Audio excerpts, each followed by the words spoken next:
আসসালামু আলাইকুম বন্ধুরা, দেখতে পাচ্ছেন যে মঠবাড়িয়া উপজেলার নির্বাহী কর্মকর্তা এবং মঠবাড়িয়া পৌর প্রশাসক আব্দুল কাইয়ুম এই মুহূর্তে মঠবাড়িয়া পৌর শহরের যে অবৈধ দখল রয়েছে, বিশেষ করে খালের পাড়ে, সেই অবৈধ দখল মুক্ত করতে তিনি পৌর সবার যে নেতৃবৃন্দ আছে তাদেরকে নিয়ে বিভিন্ন খাল পরিদর্শন করছেন এবং পৌরসভার যারা লোকজন আছে তাদেরকে নির্দেশনা দিচ্ছেন।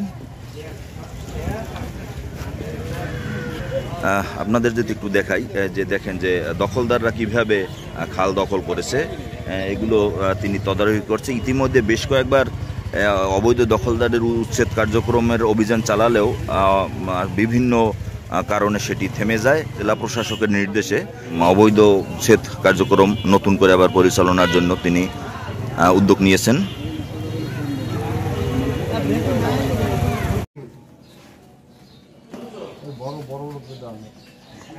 আমার এই যে আপনি ওটা মাছ করা আছে, এটা বেকু ডুবি কোন জায়গা দিয়ে আমরা ডুবি তো চাই থাকবেন, এবার বলেন না চলে না, ওই যে চালে আসতো আপনি ইয়ে করেন ভাসমান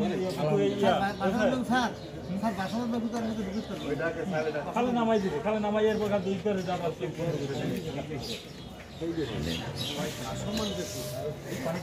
বুঝছি রে ভাই, বাসমান তো ঢুকাইবেন কেমন? আমি দোকান যাই, এখান দিয়ে দোকান যাই, বাসমান তো কিছু বাসবে, সেটা তো আমাদের উপর দিয়ে চলবে না স্যার।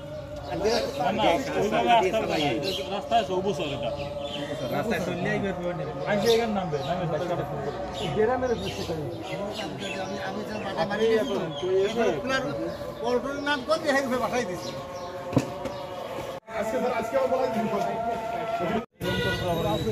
সিস্টেম লস হবে।